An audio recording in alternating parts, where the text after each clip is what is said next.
Hey guys, tonight we slip behind the heavy oak doors of a Cistercian abbey in 12th century France. You're standing in the damp morning fog, your sandals soaked from dew. The bell just tolled prime, the hour of first prayer, and the monks shuffle by in their woolen habits, silent, serene, and sleepy-eyed. But as you're ushered inside by a novice, past the herb-scented kitchens and through the echoing cloisters, you're not headed for the chapel. No, tonight we're taking a detour. You're going to the scriptorium, the heart of monastic scholarship, where rows of monks hunch over parchment under flickering lamps. They're copying holy texts, yes, but a few of them? They're scribbling something a little juicier.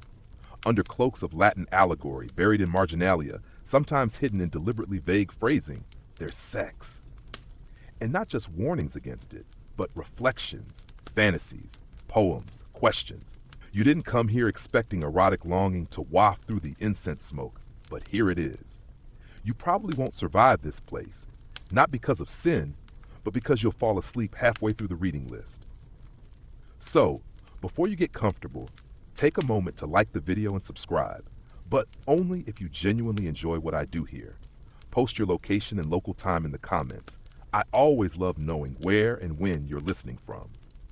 Now, dim the lights. Maybe turn on a fan for that soft background hum, and let's ease into tonight's journey together. The abbey smells of beeswax, old books, and boiled turnips. Your guide, Brother Gilham, is proud to show you the cloister garden, but he keeps glancing over his shoulder.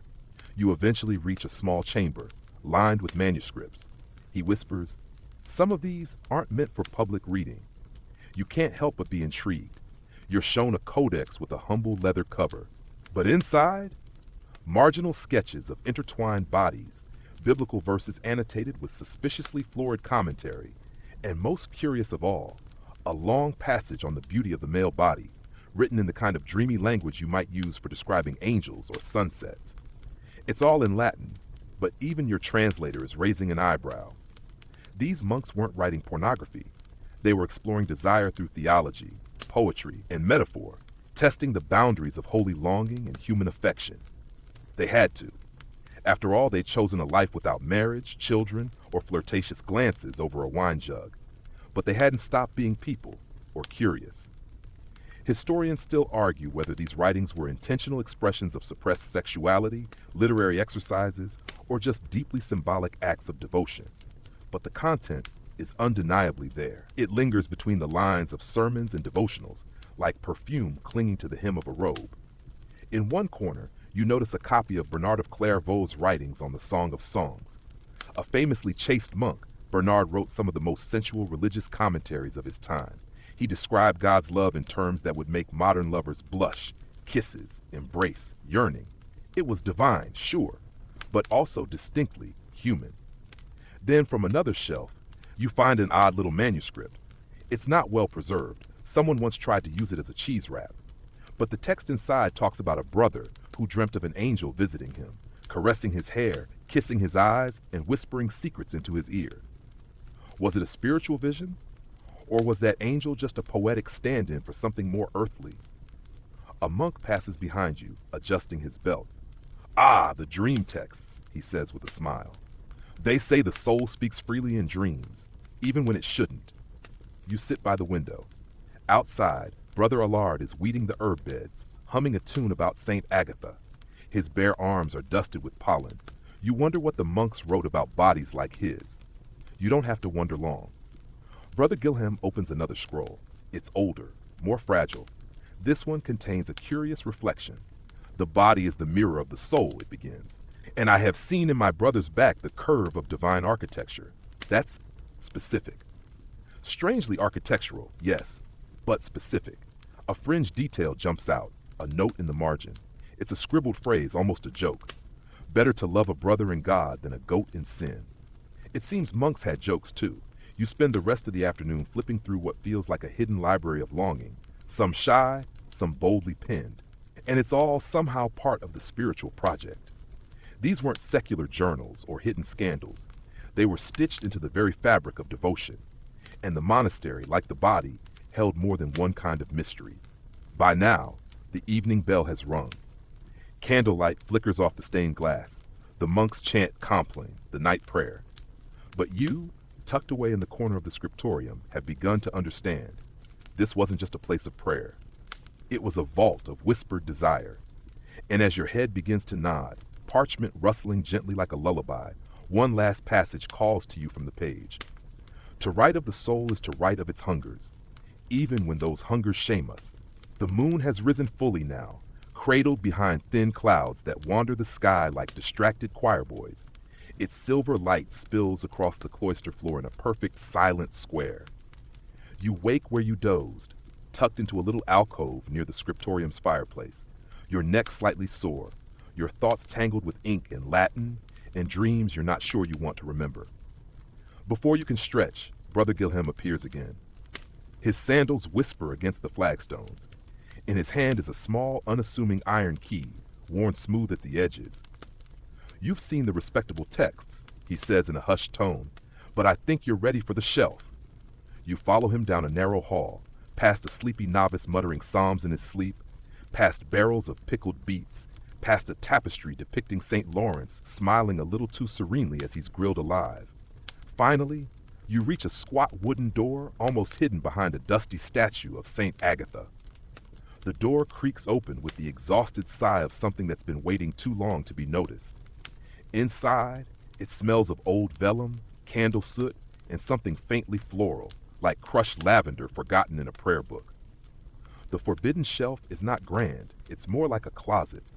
But each cubby is neatly labeled, the text swaddled in wool or linen, not out of reverence, but according to Brother Gilhem, with the quiet embarrassment of monks who weren't sure whether they were writing theology or something else entirely. You reach for one manuscript, the binding is frayed, the ink has faded in places, but the words are clear. I beheld Brother Matthew at the river, where his robe clung to him like Mary's veil to the infant Christ. A poetic image, holy even, until the next line. And I felt within me a stirring, not of prayer, but of perilous warmth. Well then, this is not a confession. Not exactly. It's not written in the tone of shame or repentance. It reads like a diary entry written under the stars, perhaps just after Compline, while emotions lingered long after the chanting ended. When he laughed, the monk continues, I felt a wound open, not in the flesh, but in the vow. Historians still argue whether writings like this were ever meant to be shared. Were they private meditations, love letters, coded theological metaphors, or just the 12th century equivalent of scribbling feelings into the margins of your Bible and hoping no one notices? You read on. I saw the curve of his shoulder in the candlelight and thought, this is what the angels must look like when they forget to shield their wings. It's beautiful and aching and filled with a tension that no amount of fasting or flagellation could fully erase. The monk signs off with a line that has stayed with scholars for centuries. Your brother in silence, who must pray to forget what prayer cannot heal. Brother Gilhem, watching you closely, shrugs. There were many like that. You leaf through more scrolls. One contains a sermon copied word for word, until the monk hits a dull section and scribbles in the margin. I miss the days when Brother Andre sang in the courtyard and the air smelled of pears. Not exactly salacious, but deeply human. The desire wasn't always physical. Sometimes it was just longing for closeness, beauty, warmth, a voice. Then come the ciphers. Yes, monks had ciphers, not to guard church secrets or hide maps to buried relics, but to veil their more emotionally charged reflections. One text has the appearance of dry theology. Its chapters are labeled alphabetically, but each reflection returns obsessively to one theme, temptation. Not general temptation, specific, physical. Brother Luke, the author, goes on about the divine agony of watching another monk kneel in prayer. His robe tightened across his back, as if drawn by invisible hands. Later, he complains that his fasting has not curbed his thoughts, only made them sharper. Now I dream more vividly. His hands, his laugh, the way his fingers rest too long on the chalice. You turn the page. A small doodle greets you. A stylized flower, yes, but at second glance, the petals form something suspiciously human. A figure reclining. It's not lewd. It's suggestive and mischievous. A medieval monk's cheeky little secret. A quirky tidbit peeks out from a page that appears at first to be architectural notes. It includes a sketch of a cloister arch labeled Brother Anselm's back when he bows. Below it, unbelievably, is a tiny face with puckered lips. Did monks invent flirty emoji? Possibly.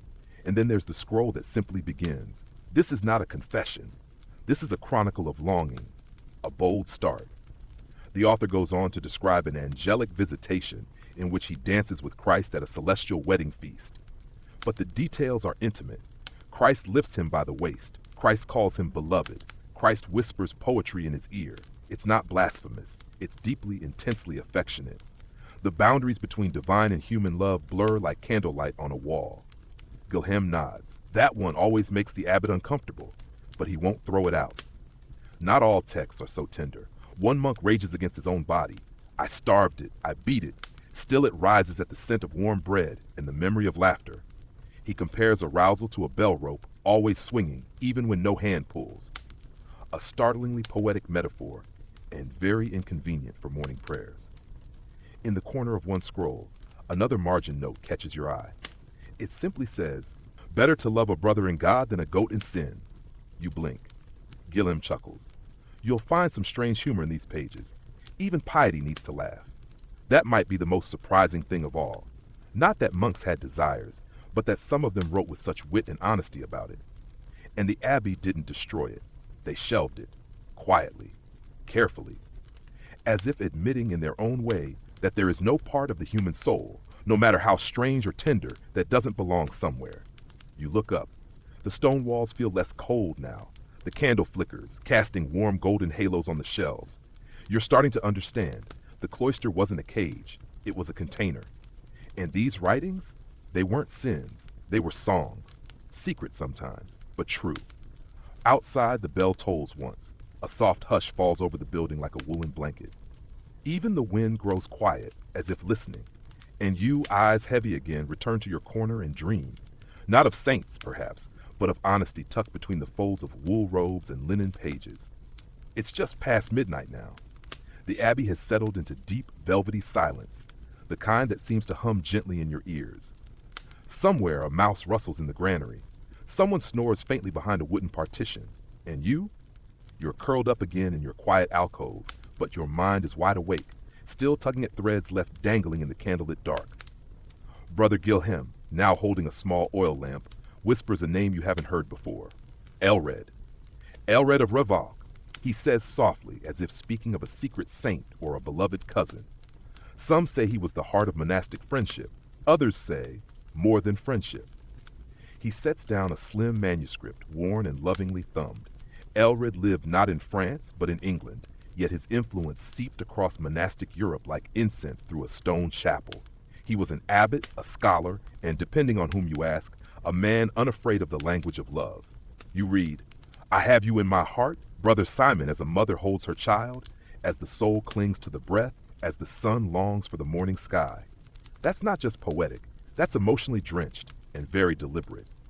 In his treatise Spiritual Friendship, Elred writes of bonds between men that echo marriage vows, bonds built not on flesh but on soul, sealed in shared devotion and mutual delight.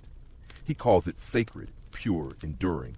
But you can't help noticing, the language is deeply affectionate, yearning, almost romantic. He once wrote to a fellow monk, "You entered my soul like breath into the body. You made my spirit tremble with joy." That's vivid. Some scholars say Elred was simply reviving ancient ideas of platonic love. Others believe he was doing something far more radical, offering a safe space for queer desire within the cloister, long before such language existed. Historians still argue whether Elred's writings were spiritual exercises, coded love letters, or simply the only way he could express what he dared not say aloud. One thing is certain, Elred never married. He lived in all-male religious communities.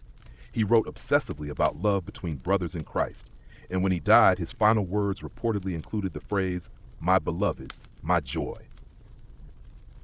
You sit with that for a moment. In the harsh world outside, plague, war, inquisitions, there were few safe havens for affection that didn't follow the rigid paths of marriage or sainthood. Yet within these walls, there was room. Not a parade, not a revolution, but a whisper, a space. Brother Gilhem leans in, tapping the manuscript. His words changed things. Quietly, monks began writing more openly after Elred, about longing, about beauty, about the ache of the soul that sometimes lived in the chest and sometimes lower down. You laugh softly. He's not wrong. There's a letter here from a younger monk to his mentor, inspired by Elred's work. It's shy, filled with hedging phrases and metaphors, but near the end it lets slip. I dreamt we shared one cloak, your breath on my neck, your voice like warm wine. I woke wet with tears. He signs it simply, always in you.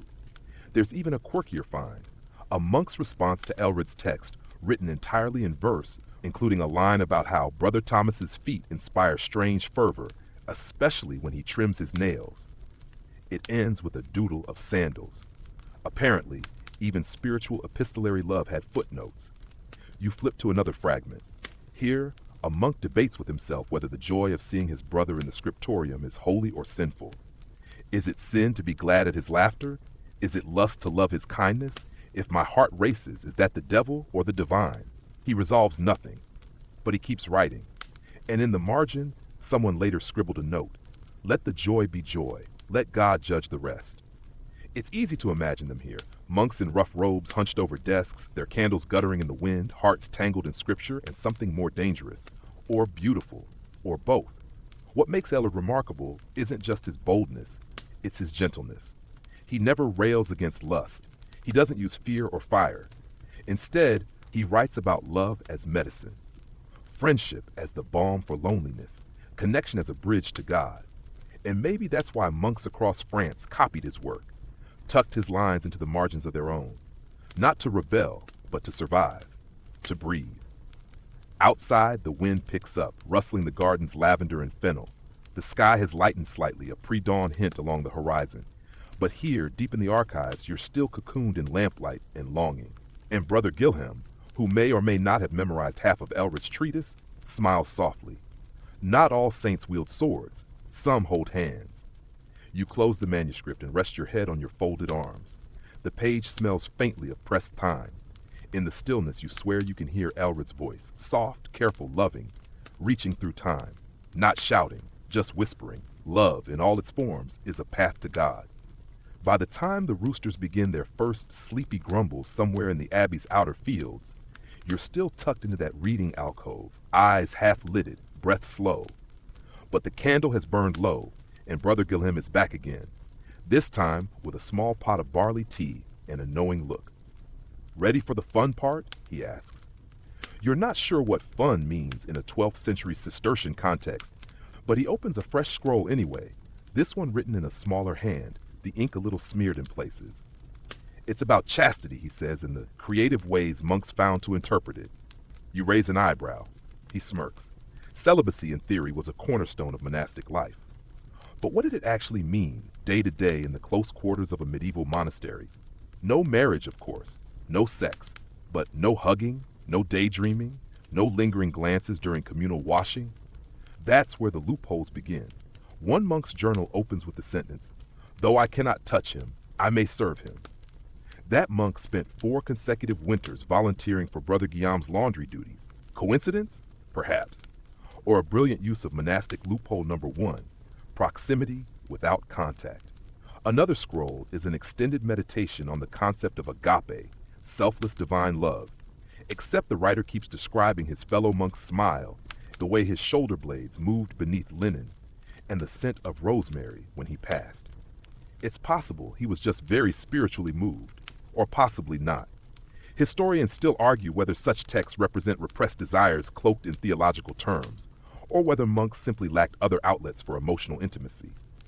Either way, the longing bleeds through the ink. One particularly frazzled monk, likely writing after a restless night, starts his text with a desperate question. If I only think it, have I sinned? What follows is a tangled, hilarious series of mental gymnastics, including an argument that admiring a beautiful brother during prayer strengthens attention rather than distracts it. He concludes with the resignation of a man who's lost an internal war. I shall pray harder after breakfast. Brother Gilham chuckles, pouring you more tea. There were whole treatises on what counts, what doesn't. If it's in a dream, does it count? If you feel warmth while washing his feet but say a psalm at the same time, is that still sin?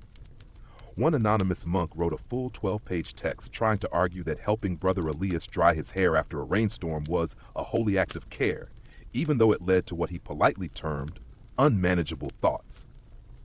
It's here you encounter a truly niche genre of monastic writing, the casuistry of touch. That is, theological ponderings on whether certain types of touch were sinful. Shoulder taps? Probably fine. Foot washing? Scriptural. A brotherly embrace lasting longer than the Gloria? Dubious. A peculiar tidbit emerges in a side text listing sins most likely to be committed during spring. The list includes extended gardening with attractive brothers, overwatering plants near the novices' quarters, and inappropriate joy during laundry. You pause at that last one. The more you read, the more it becomes clear. These monks were both deeply devout and deeply, exquisitely human. And in their isolation, without romantic relationships, without spouses or flirtations, the lines between spiritual affection and physical longing blurred. Sometimes hilariously, sometimes heartbreakingly. One monk writes a dream sequence where he's running through the cloister chased by desire itself, personified as a beautiful man holding a censored hymn book. The monk hides behind a fig tree, starts to recite Leviticus, and wakes up sweaty and confused. Another entry begins with hope and ends with despair. Today I saw Brother Hugo at breakfast and felt only kindness. I thought I was free. Then I smelled his soap and was undone. Soap. It always comes down to soap. Brother Gilliam shows you a tiny, almost illegible marginal note scrawled next to a psalm. Avoid looking at Brother P during morning stretch. It's unclear whether it was a warning or a reminder. One of the most layered and tender entries, though, is from a monk who writes of choosing celibacy not as a loss, but as a vow of witness. He compares his longing to a candle, burning, flickering, but offering light. I feel, he writes, but I do not act, and in this restraint, I honor both him and God. That passage rests alongside a copy of the Rule of Saint Benedict, perhaps deliberately, perhaps ironically. The rule had much to say about obedience, humility, and silence, but on desire, it was both clear and vague. Flee temptation, it said, but it never told them what to do when temptation smelled like myrrh and had dimples. As dawn begins to paint the sky pale blue, you realize this section of the shelf is more than just a collection of guilty confessions. It's a portrait of men trying, with all their heart, to live by impossible rules while still honoring their capacity for affection, admiration, even love. Not saints, not sinners, just humans wrapped in wool, writing by lamplight, trying to find loopholes big enough to squeeze the soul through.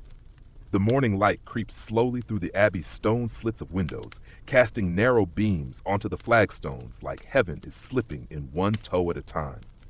You've moved now, not out of restlessness, but because Brother Gilliam has something new to show you. And this time, it's weirder. Much weirder. He opens a scroll labeled Somnia et Spiritus Carnis, Dreams and the Spirit of the Flesh, and you instantly know you're entering the territory of medieval monks, midnight terrors. Dreams, you learn, were serious business in the 12th century. Not just the kind you share over morning porridge while sleepily sipping barley broth, but real spiritual battleground stuff, especially when those dreams involved nocturnal emissions. One scroll begins. I awoke and my tunic was soiled. I wept and fasted 3 days, for surely the devil had slipped between the folds of my soul. That's not a metaphor. He's dead serious. You flip another page.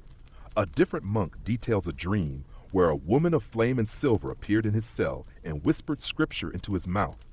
He woke up breathless, terrified, and according to his own account, afflicted by a sign of weakness. The monk then debated whether the vision was from God, a demon, or a very poorly timed soup ingredient. Historians still argue whether such visions were interpreted strictly as sins or sometimes seen strangely as divine tests. Some scholars even suggest these were early attempts to frame subconscious desire as part of the spiritual process. Your soul wrestles while your body naps. But not all monks were content to let these nightly emissions go unexplained. Some tried solutions. One scroll lists preventative measures, including sleeping on stone, skipping dinner, tying a small pebble to your undergarments, yes, really, reciting the genealogy of Christ backward until sleep came, placing cold cabbage leaves under the pillow. You imagine a monk tossing and turning, cabbage crinkling under his head, whispering, Boaz begat Obed into the darkness. Brother Gilham gestures to another entry with a smirk. This one, he says, is what we call the lettuce incident. You read. A monk wrote of a dream in which a garden bloomed beneath his feet, vines wrapped around his legs, and from the soil rose a brother of golden thighs. The monk awoke in such a state that he fled the dormitory and spent the entire next day weeding lettuce while chanting the Psalms. The note ends, I have fasted. The lettuce is pure, my soul less so. You chuckle softly, the sound swallowed by stone. But the dreams weren't always so playful. Some monks describe these nightly episodes with real dread. One wrote of a recurring figure, half angel, half serpent, who visited him every new moon, kissed his eyelids, then vanished. He began marking the lunar phases on his cell wall in charcoal. He confessed repeatedly. Nothing stopped it. Another text, darker in tone, suggests that demonic forces targeted monks because of their vulnerability during sleep. The writer warns that lust could take the form of light itself. A soft glow, seductive and false, that lures the dreaming mind to ruin. He ends with a grim line. The bed is a battlefield. Sleep is not always safety. You pause. It's a heavy thought. Sleep, the monastery's most fragile comfort, suddenly feels treacherous. But then comes a bit of comic relief. A monk's dream journal includes a drawing, yes, a drawing of a little imp tickling his feet with a feather while he snoozes. The caption reads, I resist thee, foot fiend of hell. Apparently, medieval monks had meme energy centuries before memes. Another quirky tidbit. One scroll describes a monk's successful defense method, sleeping with a thistle tucked under his scapular. It was itchy, possibly absurd, but he wrote proudly, not once did the demon of desire visit me in 3 weeks. He does not mention the rash, yet for all their torment, some monks responded to these dreams with surprising tenderness. One young novice records a dream in which he held the hand of another brother, simply walking beside a river. It was peace, he wrote. Not desire, not shame, just his hand and the water. The novice woke weeping, not in guilt but in longing. He fasted, but wrote the dream down anyway. Another wrote a poetic line that has since been embroidered on many a modern medievalist tea towel. The dream is not the sin, the forgetting is. Brother Gilham sighs softly. The body has its own voice. Sleep only turns up the volume. And he's not wrong. These monks lived in silence most of the day. Their tongues were trained for liturgy, not love songs. But in sleep, when the rules faded, their minds whispered what the daylight forbade. As the morning bells begin to toll lauds, the sunrise prayer, you rest your hand on one final scroll. Its author begins with a single word, confundo. I am confused. He goes on, each night I war with myself. I fight angels with your face. I wake with salt on my cheeks and scent on my robe. I ask if I have sinned, and heaven is silent. You close the scroll gently, as if not to wake the monk who wrote it. Maybe the dreams were punishment. Maybe they were prophecy. Maybe they were just the human brain trying to find a path through linen sheets and sacred rules. But they were real, and they were remembered. The bell has stopped tolling. A few drowsy birds begin their morning conversations in the ivy outside. And somewhere in the abbey courtyard, a wheelbarrow creaks along the cobblestones, someone transporting vegetables or regrets.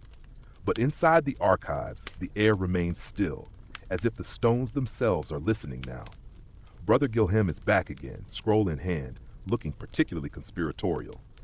Time, he whispers, to visit the cloister's most curious closet. You blink. He grins. Not that kind of closet, but almost. This section of the forbidden shelf is reserved for what monks once called amicitia specialis, special friendship. On paper it was spiritual, a bond of trust, emotional support, shared prayer. But the language used to describe it, let's just say, it leaves room for interpretation. One monk writes, when I saw him kneel, I saw the divine, and also the back of his neck, which glowed like ivory in candlelight. Another writes, we fasted together. We studied together. We slept not far. I knew his coughs and his silences better than my own. That's intimacy. No way around it. Historians still argue whether these special friendships were romantic, sexual, or just incredibly intense forms of male bonding shaped by the emotional austerity of cloistered life. Some say it's anachronistic to view them through a modern lens. Others point out that many of the letters and poems, while not explicit, carry all the hallmarks of romantic affection. A scroll labeled simply to G begins, "You touched my hand during Vespers. I felt the world bend around us. I spoke no word, but my soul sang." Later, the writer calls his friend, "my secret sanctuary." That's more than a buddy system. In some cases, these friendships were formalized. There are records of spiritual pairings in which two monks committed to praying for each other daily, sitting beside one another at meals, even requesting to be buried side by side. One such pair requested a shared tomb inscription. They loved in silence. God heard them. Another pair signed their letters, "Yours in the wound of Christ," which is either extremely devout or extremely something else. Possibly both. One quirkier entry reveals a monk who wrote tiny devotional poems and tucked them into the sandals of his favorite brother. One note read, "Your feet are the path to my prayer," which you admit is impressively creative given the limited romantic vocabulary available. Then there's the pillow incident. A heavily faded scroll recounts a moment in which two monks were caught napping in the same cell, fully clothed upon a single straw mattress, breathing in harmony. The abbot's judgment? A stern lecture, and a suggestion that they sleep in alternating dormitories for a month. No flogging, no excommunication, just distance. The abbot's journal adds, with mild irritation, "They wept but obeyed." You stumble across another example, two monks who shared a copy of St. Augustine's Confessions, annotating it with little hearts and tiny inked birds in the margins. One note near a particularly emotional passage reads, "This is us, always." These aren't hidden affairs. They're barely concealed devotions. And the monastery seems to have tolerated them, so long as they didn't disrupt the routine or become too public. Brother Guilhem admits, the cloister gave men space to love deeply. Even if the words weren't always clear, the feeling was. One long scroll includes an actual dialogue, a fictional debate between two monks about whether their affection is sinful or sacred. It reads like a medieval play, with one arguing that love distracts from divine focus, and the other insisting, love between brothers is God's own warmth, clothed in flesh. No winner is declared. The text ends with both monks kneeling in prayer, still side by side. And then the real surprise, a letter copied by a scribe who clearly didn't agree with it. In the margins he writes, "This is heresy, or very bad poetry, possibly both." But he copies it anyway, line by line. Why? Perhaps because even disagreement didn't erase the truth of feeling. Or perhaps because part of monastic discipline was recording everything, even things you didn't understand. One monk, clearly exasperated, writes, "I was not made to be celibate and poetic. One of these will fail." Another makes a list of his daily sins. It includes smiling too much at Brother Henry, thinking of Brother Henry while folding linens, wanting Brother Henry to read this list. You close the scroll, smiling yourself. There's a kind of safety in this strange, quiet archive. A sense that love, whatever its shape, wasn't erased. Not entirely. It was written down, preserved, allowed to whisper. As the sun breaks fully into the sky and light floods the high chapel windows, you hear the faint echo of morning hymn practice. Voices blending, rising, yearning. Somewhere out there, two monks may be harmonizing a little too well. And in here, amid wool-bound scrolls and fading ink, you found something profoundly human. Not scandalous, not shameful, just real, honest. A closet, perhaps, but not a prison. Sunlight now pours into the cloister garden like golden soup ladled from heaven. The bees have started to hum, as if they too have finished morning prayer and moved on to light gossip. You stretch your legs on a low bench beneath an ancient fig tree, where Brother Guilhem joins you with a satchel of curious manuscripts, and a look that says, this next bit, it's going to be symbolic. He lays out a text whose title, translated from Latin, reads, "The Allegory of the Garden Within." Sounds innocent enough, but you, wise from your sleepless study, are suspicious. Medieval monks loved gardens, Guilhem says, but they also loved metaphors, and sometimes the metaphors loved them back. You begin reading. At first it's simple, a garden enclosed by stone walls, a fountain, flowers blooming in orderly rows. The narrator tends the plants, waters the soil, prunes the vines. So far, so wholesome. But by the second paragraph, he's describing a rosebud that opens only to his touch, a hidden vine that curls when whispered to, and a moist corner of earth that yields only to devotion. Yes, it's that kind of garden. This is not horticulture. This is holy botany laced with longing. The writer continues, "There is one tree, tall and firm, that casts a shade I crave. Beneath it I find peace and sometimes peril." He refers to another monk only as the gardener. The relationship is both spiritual and, well, you've read the Song of Songs. You know how this goes.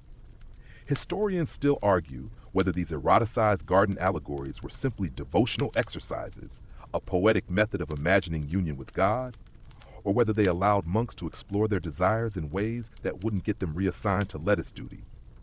One scroll even mirrors the Garden of Eden. "I saw him and knew I was no longer innocent, yet he gave me fruit, and I did not die." That's not just allegory. That's a confession wrapped in fig leaves and literary flair. But the most remarkable part, this kind of writing wasn't rare.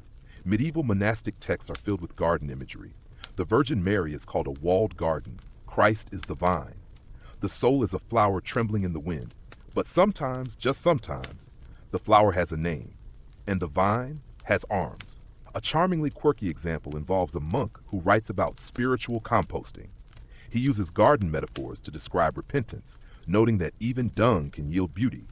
He then adds, "May my sins feed the root of our friendship, Brother Etienne," which, you have to admit, is both poetic and awkward.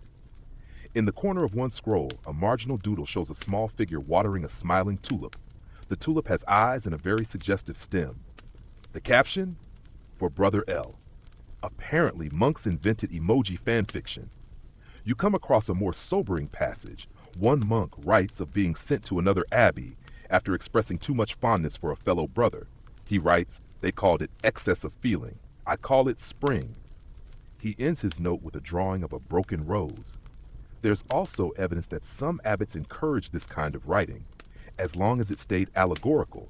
After all, the garden metaphor was scripturally sound. Even sensuality, when masked in theological language, could pass as spiritual exploration. But occasionally the mask slipped.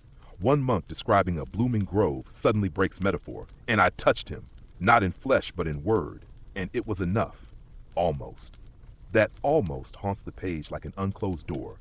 Brother Guilhem leans over, squinting at another scroll. "Ah," he says, "here's a popular one." It's a poem called The Orchard of Longing. In it, the speaker prays not to be delivered from desire, but to be taught how to tend it gently. "Let my yearning be a garden, not a fire," he writes. "Let my love be leaves, not flames." That's the real secret, you realize. These monks weren't just wrestling with forbidden desires.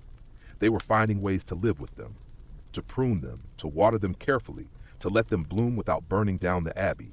And their chosen metaphor, gardens, was perfect. Because gardens are quiet, tended, hidden, but still alive. A peculiar story emerges. One monk was known for spending hours in the literal abbey garden, talking to the vegetables. When asked why, he said, "The lettuce never judges." A fellow monk wrote in his journal, "I believe he means Brother Maurice."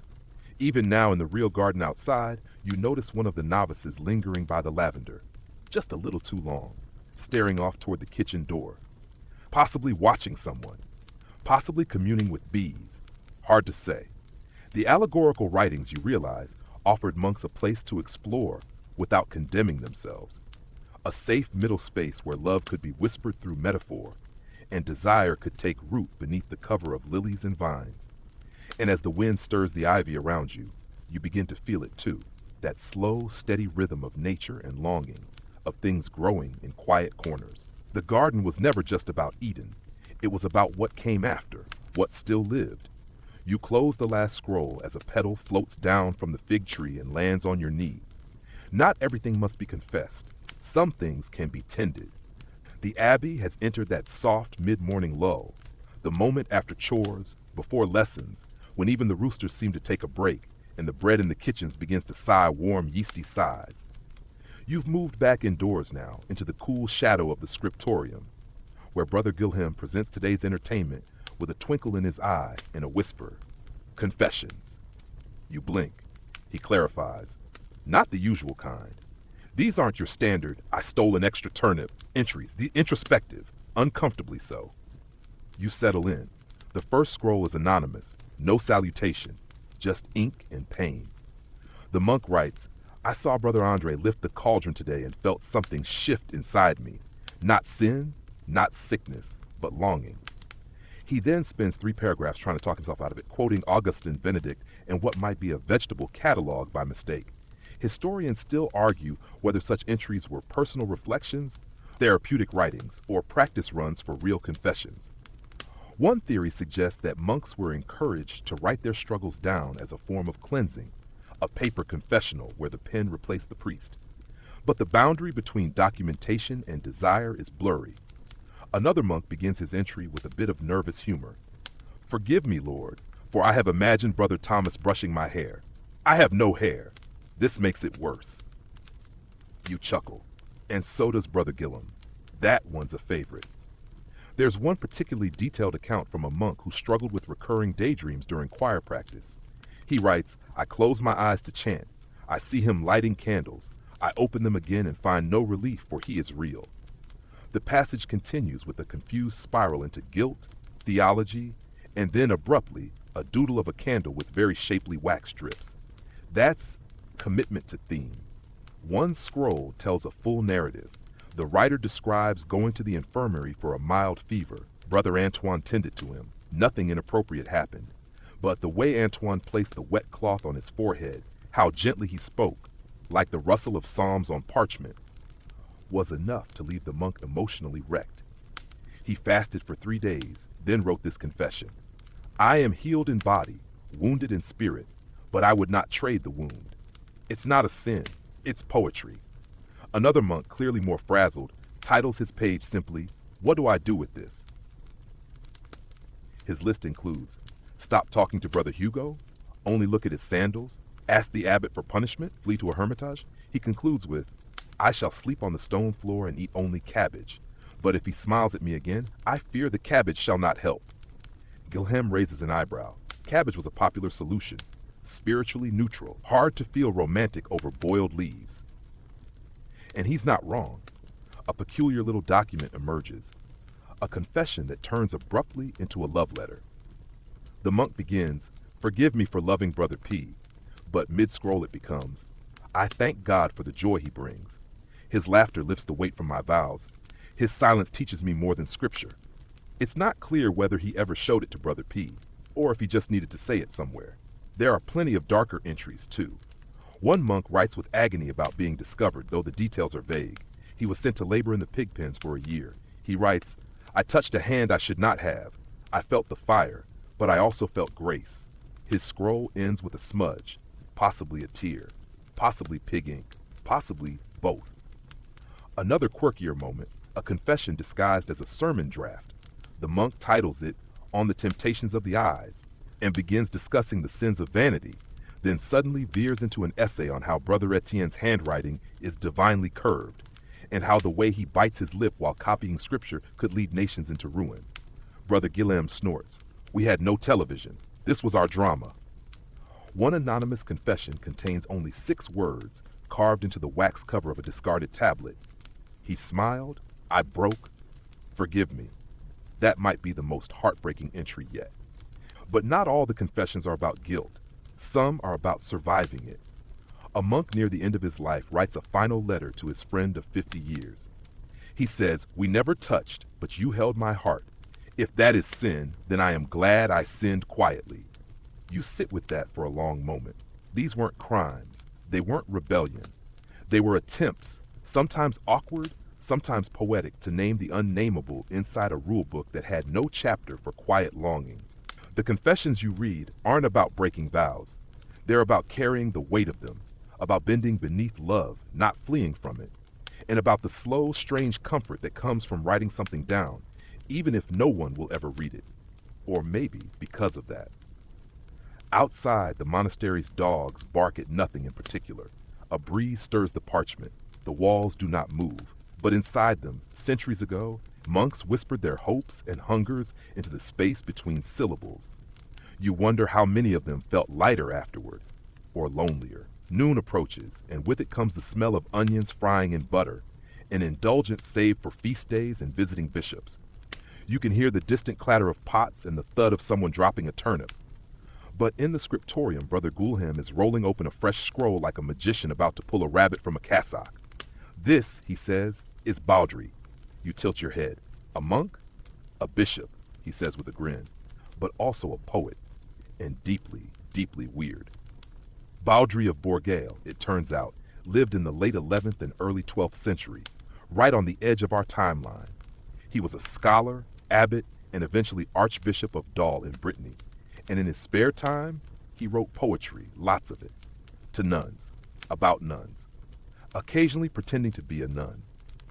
One particularly famous poem is written in the voice of a young woman describing her dream convent, where she and her fellow sisters live in luxurious splendor, wear silk, eat candied fruits, and wrestle for fun.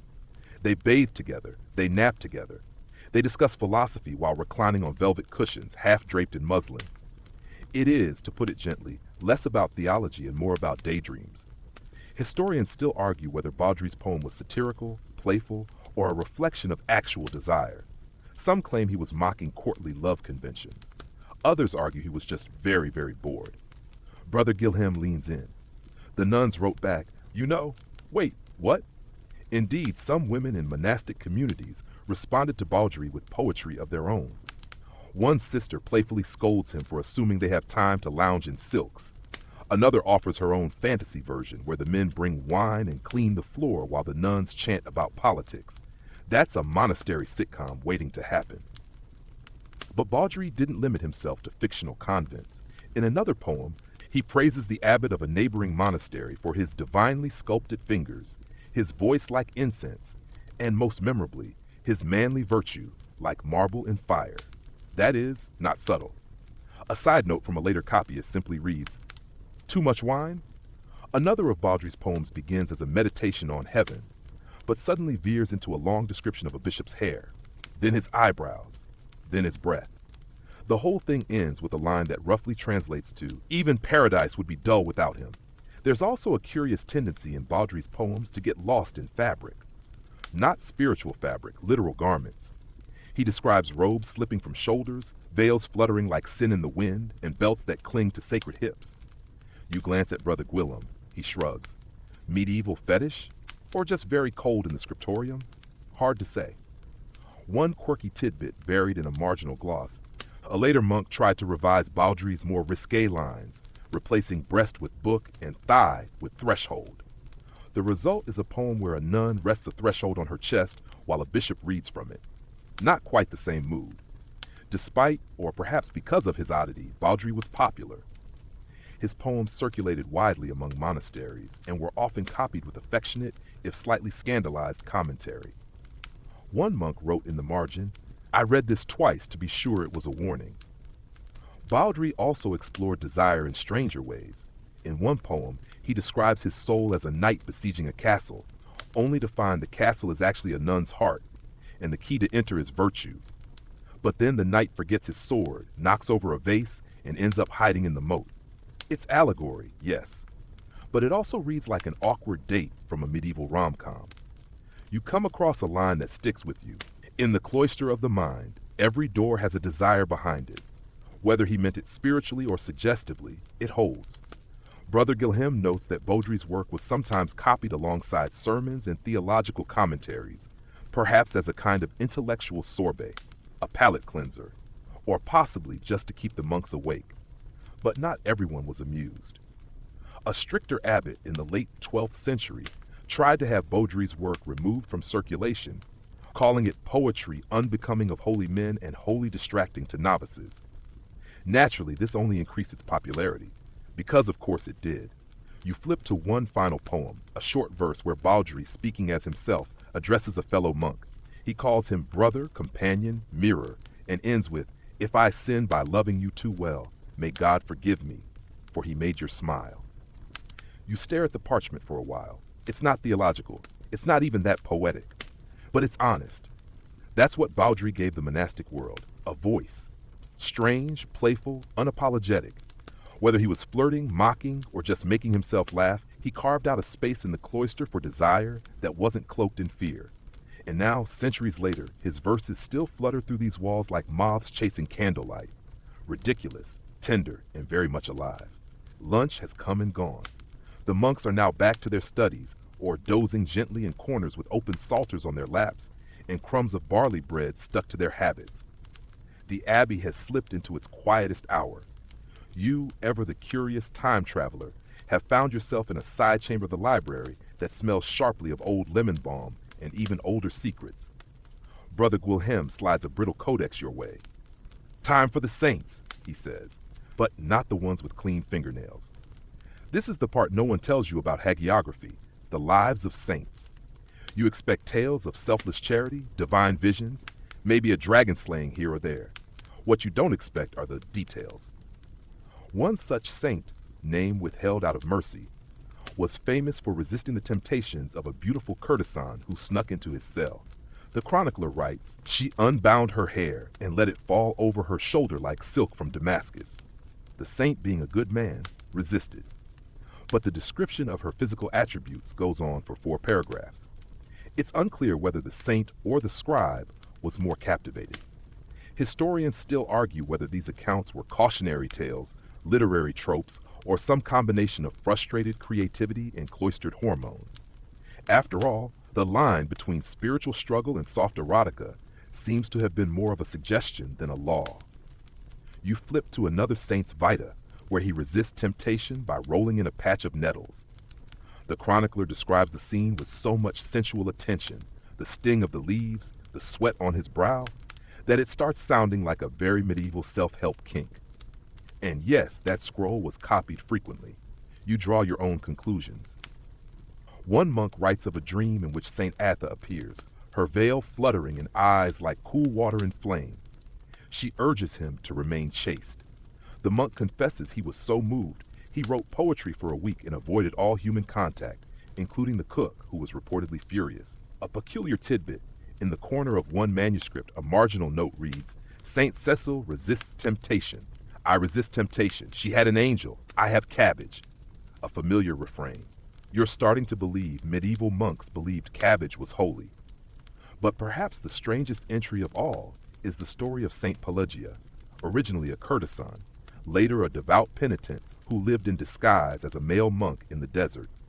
Her story was copied by male monks who seemed very, very interested in how radiantly beautiful she had once been, and how severely she punished herself later. The transformation from sex symbol to saint became a powerful narrative, almost too powerful. One version of her life includes a vivid scene where she bathes in scented oils before giving up the world. The chronicler lingers on the perfumes, the jewelry, the silk, and then briskly wraps up with, "She became holy." You imagine a modern editor scribbling, "Yes, but why all the oil?" Brother Guilhem, watching you read, chuckles. Some of our brothers had very active imaginations, and some saints became mirrors. They reflected the temptations the monks feared most. You nod. That's the thing about these stories. They're not just about holiness. They're about proximity. The fine line between desire and denial, narrated in such minute detail that the temptation becomes the main event. One monk writes admiringly of Saint Sebastian, not for his martyrdom, but for his pure form beneath the arrows, and the gentle curve of his posture in suffering. It's a lot. Later, someone added in the margin, "Brother, focus." A series of saintly vitae from southern France all seem to follow the same pattern. Holy man resists beautiful woman, runs into woods, throws himself into a thorn bush, sees angels. You can't help but wonder if the angels were just the abbots double-checking for discipline. Another confession-like entry describes a monk weeping after reading a saint's life, not because he was moved, but because he felt impure thoughts in the middle of sacred biography. He ends with the prayer, "Lord, remove the rose-tinted veil from my eyes, or at least the blush from my cheeks." And you realize this wasn't about disobedience. It was about the impossibility of being human in a system that demanded you float an inch off the floor. One fragment quotes a long-lost poem. "The saints were men, and men loved, and love makes saints and sinners of us all." You read a scroll recounting the life of a nun saint who whipped herself nightly to avoid dreaming of her novice companion. She succeeded, until she saw her one morning in a sunbeam and nearly fainted.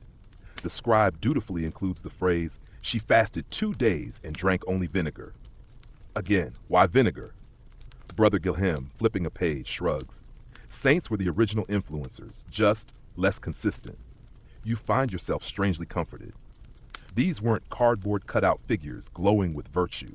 They were people trying very hard, sometimes succeeding, sometimes writing down the way someone's smile disrupted their entire concept of eternity. And maybe that's why the monks copied these stories so eagerly.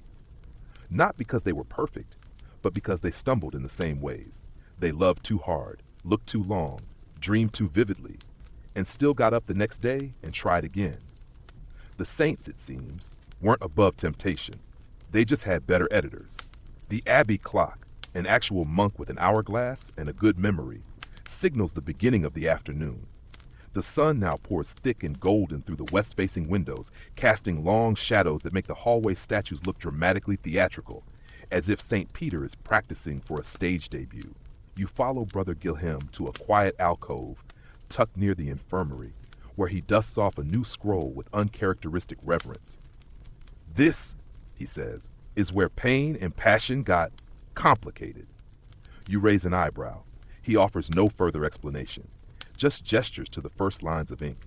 The scroll is an early 12th century collection of devotional writings, some poetry, some prose, all centered on the theme of martyrdom. At first it reads as expected, the glory of saints, the endurance of the flesh, the ecstasy of sacrifice.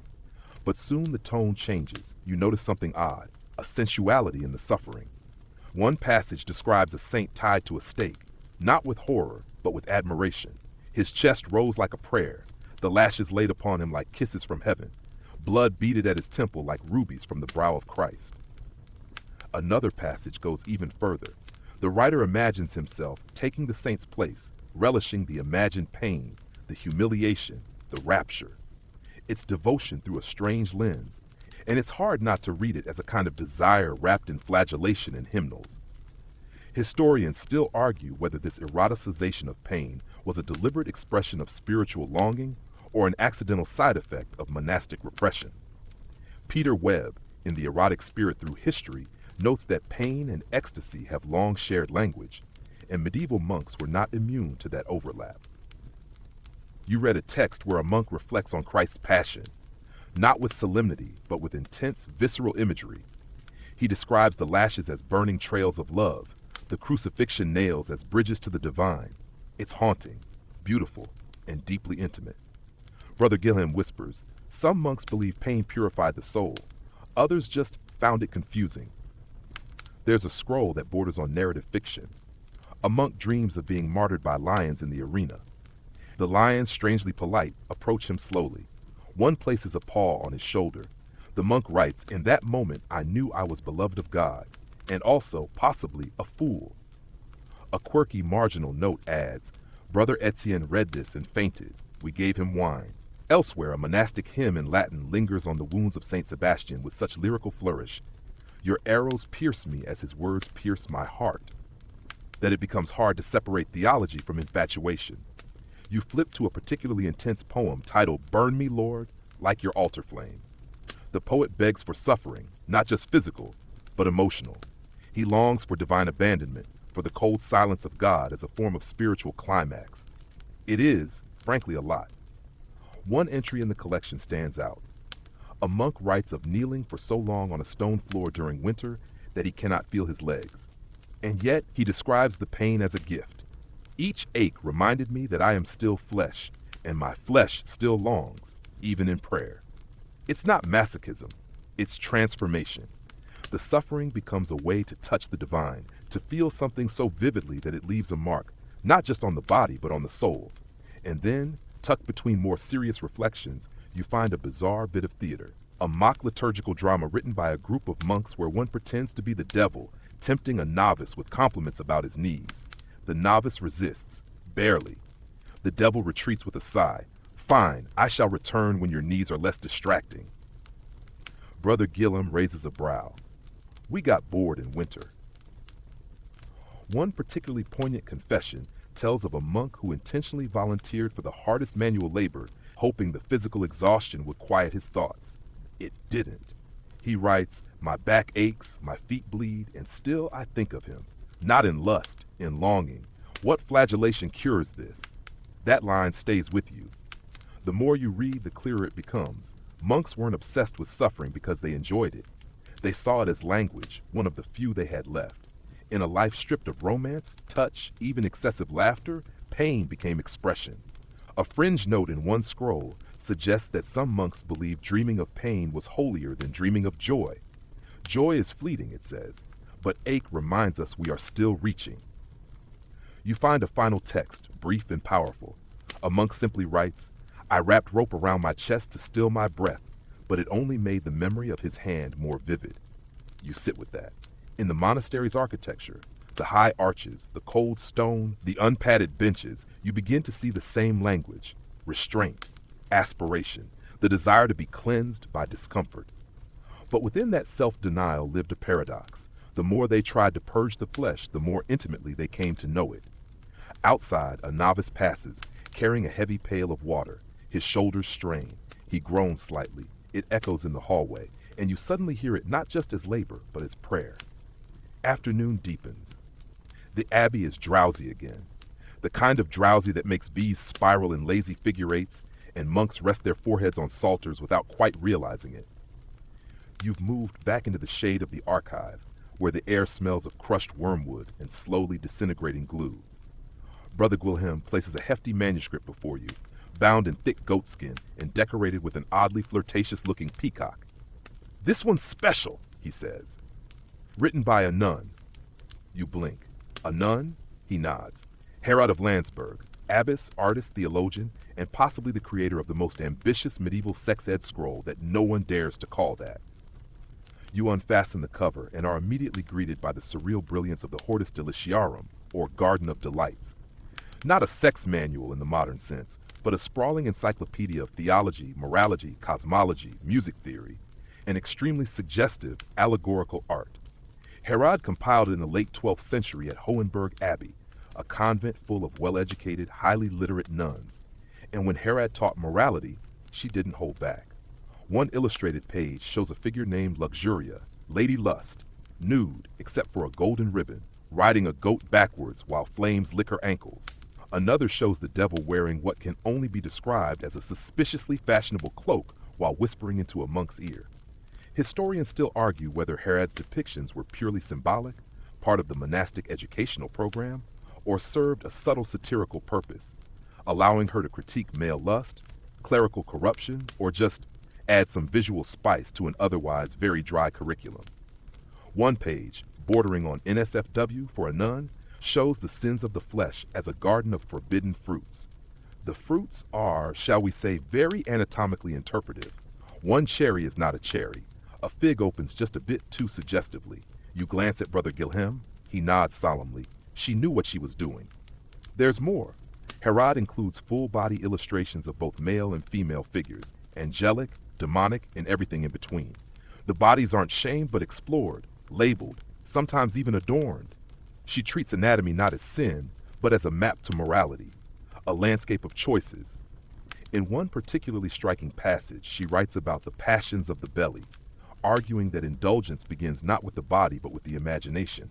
"Guard the mind," she writes, "and the hands shall follow."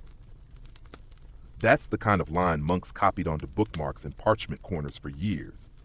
But Herod doesn't just scold, she explains. She describes how thoughts become desire, desire becomes habit, and habit becomes sin, not with fire and brimstone, but with botanical metaphors and color-coded diagrams. It's weirdly gentle. One especially odd illustration shows a tower made of human limbs labeled with virtues, and a snake slithering up it named Unholy Appetite. It's unsettling, and weirdly effective. A quirky marginal note by a monk who later copied the manuscript reads, "Abbess Herod is terrifying. I wish to learn from her." And learn they did. The Hortus Deliciarum was copied, quoted, and circulated among both female and male religious houses. Its blend of vivid imagery and practical instruction turned it into one of the most visually daring theological documents of its time, even if many monks privately blushed while reading it. One confession scroll tucked beside it features a young novice reflecting on the illustrations. "I viewed Lady Luxuria with horror, then curiosity, then horror again. I fasted the next day, but I cannot forget the goat." The goat, it seems, made an impression. Herod's text also includes verses and songs, some of which use romantic language to describe the soul's relationship with Christ. One lyric translates to, He touches my soul like sun on linen. I am warmed, not burned. You pause at that. It's a kind of intimacy the monks rarely dare to describe so plainly. Another nun in Herod's circle writes a short poem about combing her sister's hair. It starts with a simple domestic image and ends with, "Her silence was my prayer, her breath my benediction." The line was later quoted in a sermon on friendship, possibly by someone who missed the subtext. There's even a strange little doodle, a rabbit holding a scroll, winking. Underneath, "He who reads must choose what to see." Cheeky nun humor. Medieval sass.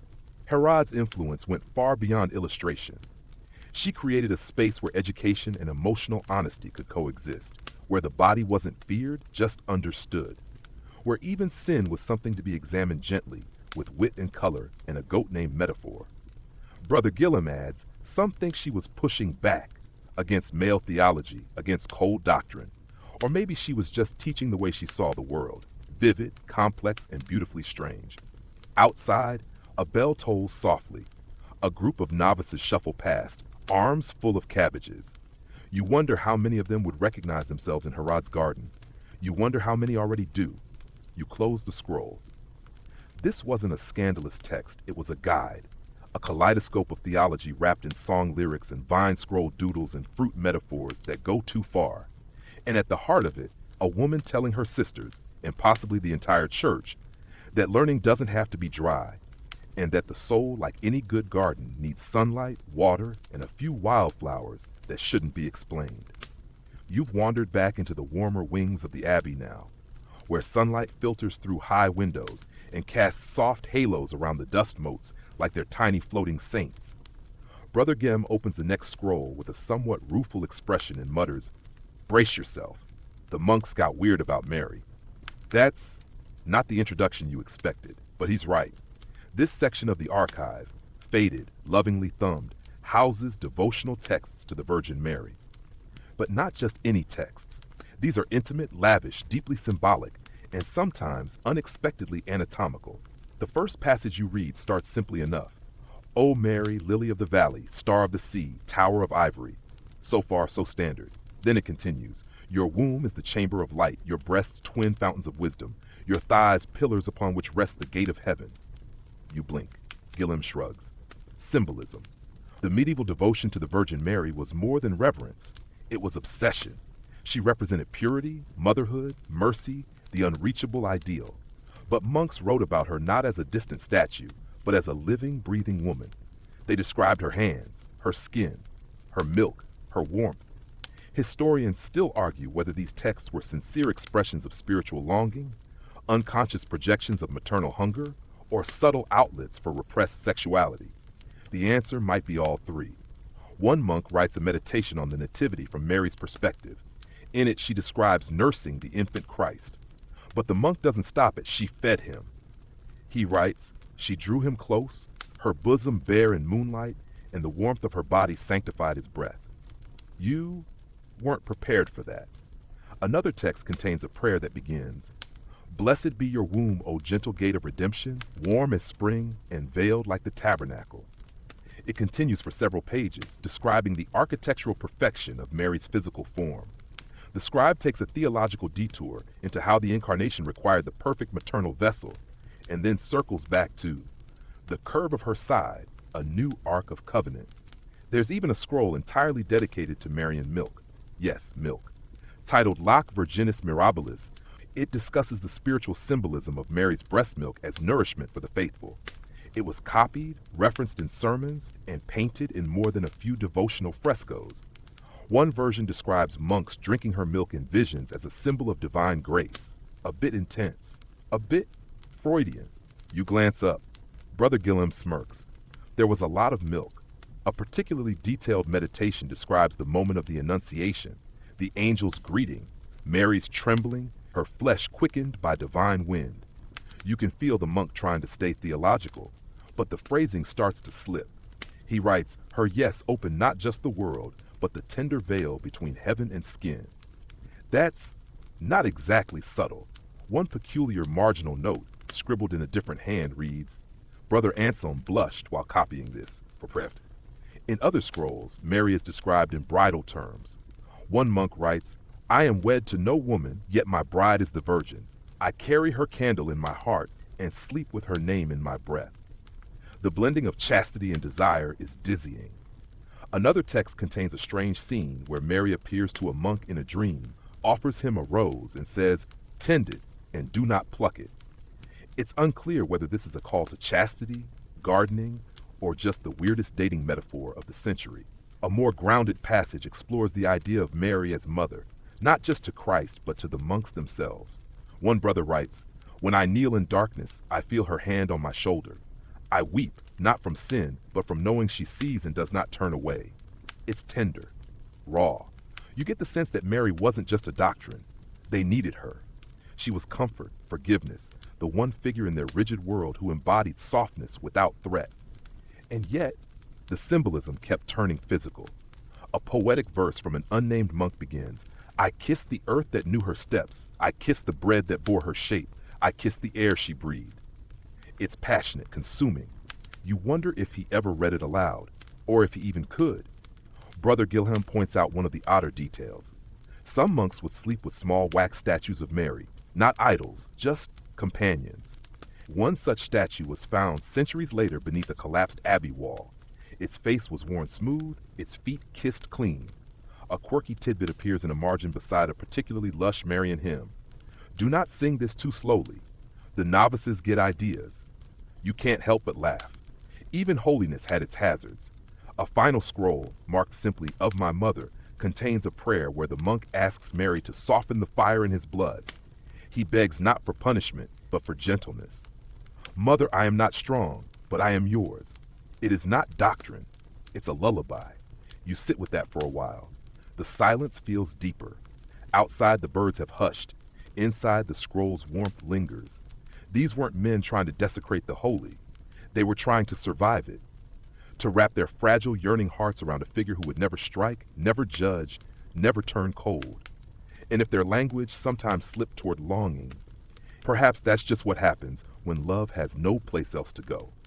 The shadows stretch farther now, long fingers crawling across the abbey's stone floors, curling under benches and slipping up the walls, as if even the light has grown sleepy.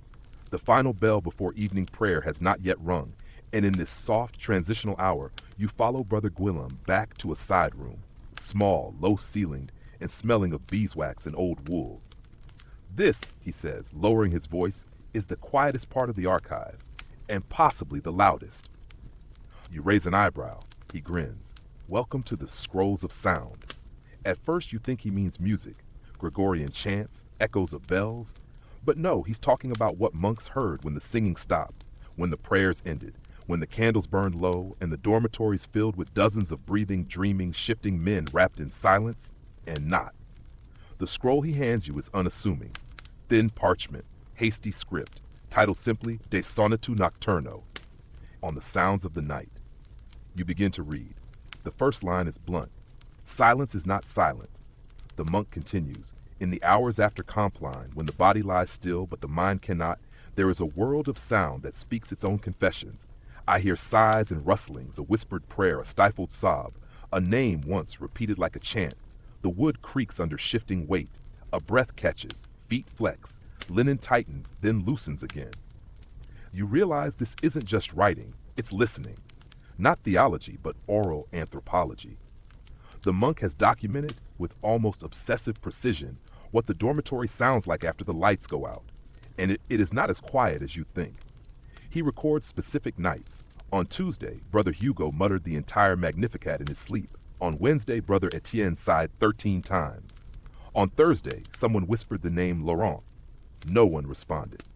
Another entry reads, I heard 2 sets of footsteps, slow, careful, then only one returning. You pause. Brother Gehem, sitting nearby, shrugs. We never asked. Not officially. Historians still argue whether these sound scrolls were intended as moral surveillance, meditative self-discipline, or just curiosity turned into chronicling.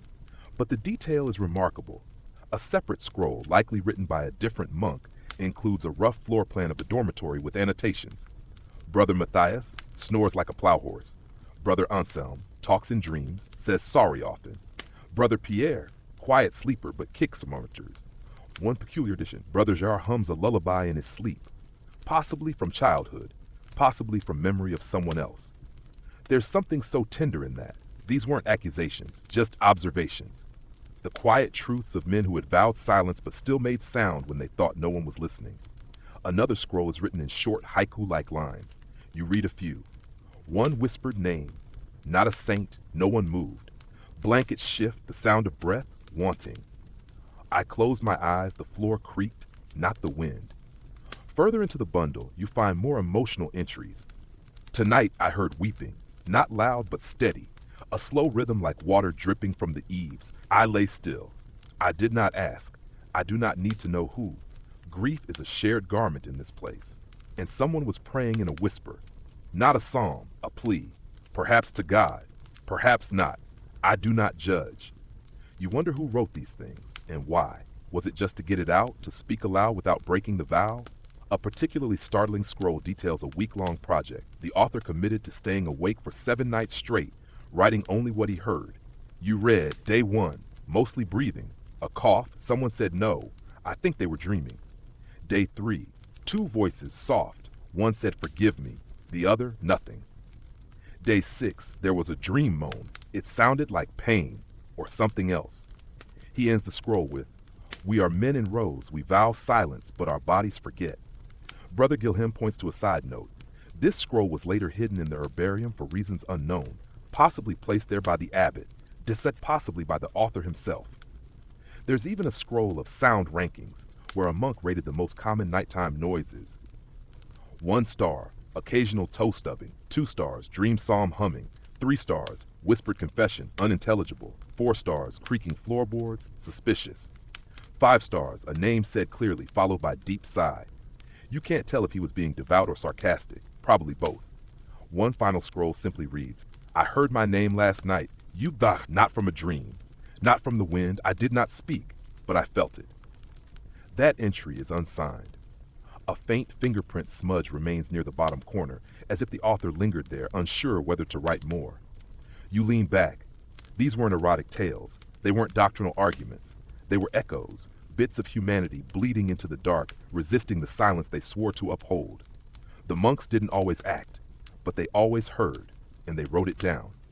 Even silence, it seems, had witnesses. Outside, a soft breeze stirs the ivy. The bell tower creaks. A single raven coughs indignantly in a fig tree. You find yourself listening, not just to the present, but to the past, and to the tender, fumbling attempts of men trying to sleep with dignity in shared beds, beneath cold stone, while their hearts whispered louder than they meant to. The abbey has shifted again, into that glowing, golden hour when the sunlight hits the stained glass just right and suddenly even the dust looks holy. You and Brother Gilham have relocated to the cloister walk, where the columns throw long, soft shadows and the breeze is just shy of being a sigh. He places a scroll on your lap, thick, oddly scented, and stamped with a symbol of 2 intertwined rings. Now, he says, almost shyly, let's talk about marriage. You blink. Monks, after all, weren't exactly known for wedded bliss. Oh, but they were, Gwilym adds, just not in the way you'd expect. This section of the archive is filled with metaphors, marriage metaphors, dozens of them, hundreds even. Monks, you learn, didn't just see themselves as servants of Christ. Many believed themselves to be, quite literally, his brides. Yes, bridal mysticism wasn't limited to nuns or mystics. There were entire monastic communities where the relationship with Christ was expressed through the language of courtship, intimacy, and even consummation.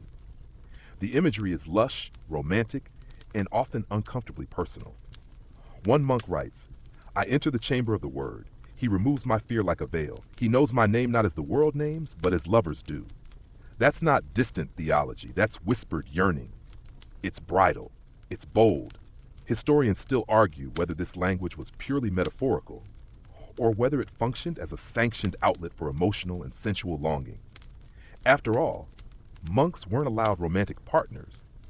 But what if your bride was God? Another scroll contains a full marriage liturgy between a monk and the divine. The ceremony includes vows. I forsake the world. Take thee as my soul's delight, and bind myself to thy wounds. The monk signs it with a wax seal in a trembling Latin, forever thine, now and in glory. You pause. That's not just ritual. That's intimacy reimagined. A different text, This one, copied and recopied with loving detail, describes the spiritual wedding night.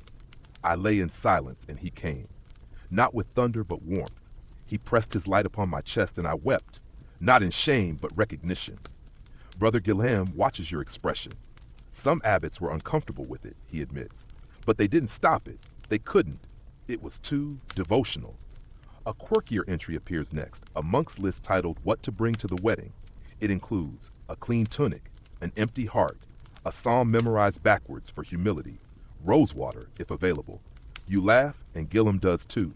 He was serious, he says, but he also liked drama. The bridal imagery drew heavily from the Song of Songs, a biblical text already soaked in sensuality. Monks meditated on verses like, "Let him kiss me with the kisses of his mouth, and his left hand is under my head, and his right hand doth embrace me," interpreting them not as literal romance, but as descriptions of divine union. And yet, the physicality remained. One scroll even includes illustrations, simple line drawings of a monk and a radiant figure, arms extended. The radiant figure wears a crown. The monk wears a ring. They are surrounded by lilies, vines, and oddly, a small loaf of bread with a smile. You find another passage where the monk confesses, "I woke from dream in which he carried me. I felt his breath. It was not like incense. It was like wind from a garden I once knew." The longing is undeniable, and the metaphor is doing heavy lifting. There's a darker twist to some of the scrolls, too. A few monks describe the absence of their divine bridegroom. One writes, "He did not come. I waited in white. I called. I lay still. I wept. The night was longer than usual."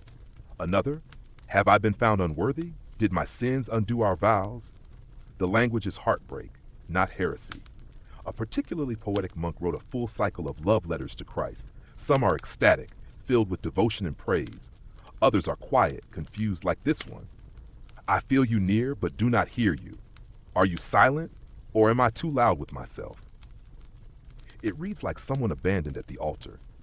It also reads like every modern breakup text ever written. Brother Gilham pulls a scroll from the bottom of the stack. It's older, cracked at the corners, but still legible.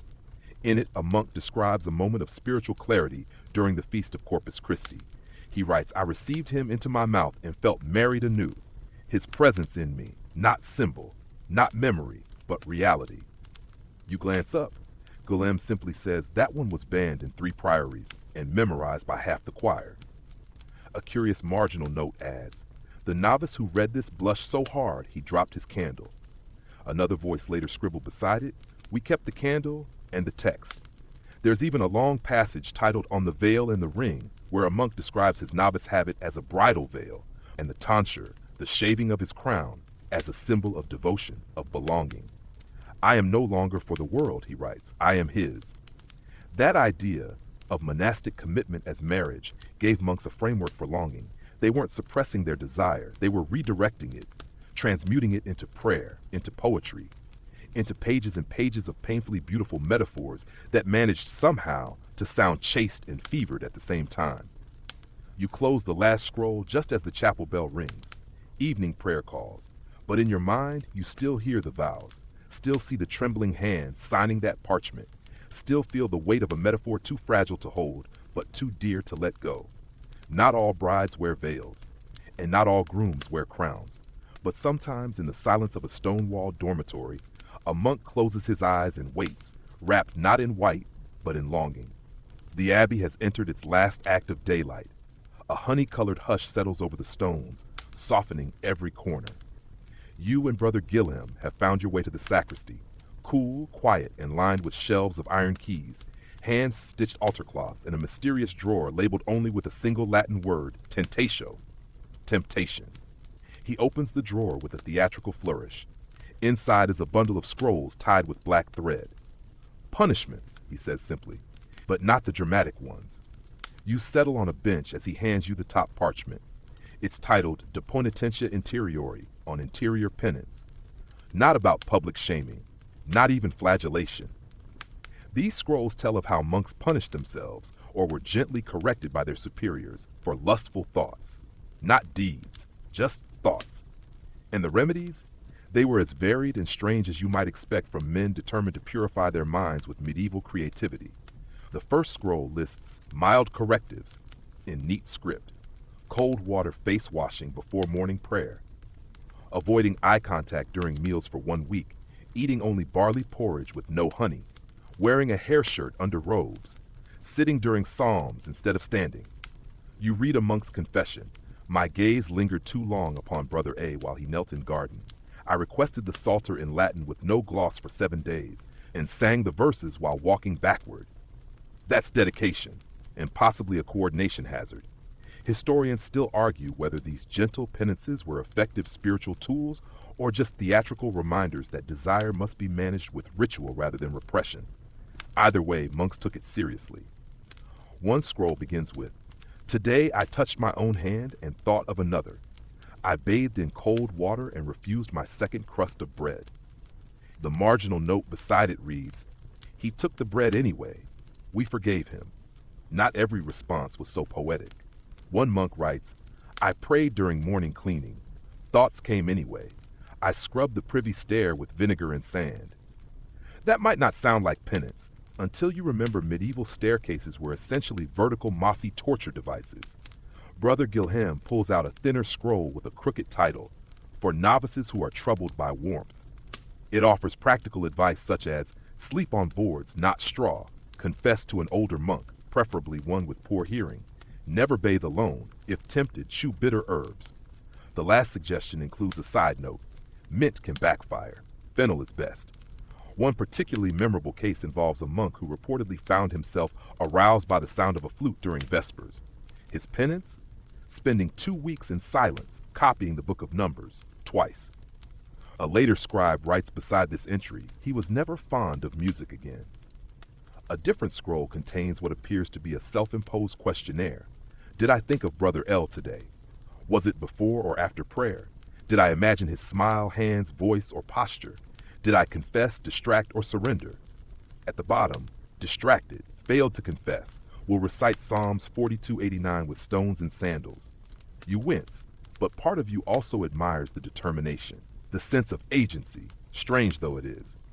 Not all penances were so somber. One scroll documents a communal cold bath circle where 5 monks known to be particularly distractible agreed to jump into the abbey's icy stream each morning at Lauds. The text reads, "We shouted, we shivered, we laughed, we felt clean." A quirky detail, the youngest member of the group later wrote, "It was cold, but also kind. For once, I didn't feel alone in my struggling." Perhaps that's the point. Many of the punishments weren't punishments in the modern sense. They were disciplines, yes, but often gentle, symbolic, and private. A monk might choose to sleep on the floor not out of guilt, but as a way to remember his body, to keep his thoughts quiet. Another might fast, not to harm himself, but to prove to his own trembling heart that he could choose restraint. There's one entry that stays with you. A monk writes, "I wanted. I did not act. I prayed. I walked alone. I drank water from the stone basin and told myself it was wine. I did not believe it, but I still drank." Another monk assigned to kitchen duty after admitting to lingering thoughts during foot washing writes simply, "The onions did not tempt me. The silence did." Brother Gilham unrolls the last scroll in the drawer. It's different, less a list, more a lament. "I do not know why I feel, but I do, and I do not wish to lose my soul, nor my brother's smile. So I walk, and I sing, and I sleep on stone, and I rise again, and again." You sit with that, the repetition, the rhythm. It sounds like a psalm, like a prayer, like someone really trying to live with longing in a place that left so little room for it. Not all monks were punished for thoughts. Not all thoughts were punished, but every thought was weighed, examined, written down, whispered into the margins of scrolls that now sit, quiet and yellowing, waiting to remind us that desire didn't die in cloisters. It just changed shape. And sometimes, put a rock in your shoe. Evening settles now like a slow hymn over the abbey, the kind of light that makes everything golden, even the dirt under your fingernails. You and Brother Gilham take a slow stroll toward the guest chapel, unused today, cool, echoing, and filled with the soft scent of old frankincense and travel dust.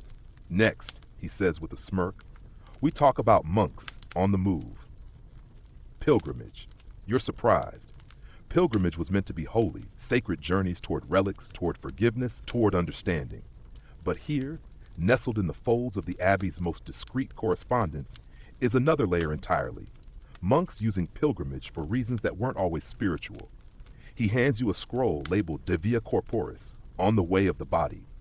The first passage begins innocently. I asked leave to visit the shrine of Saint Foy.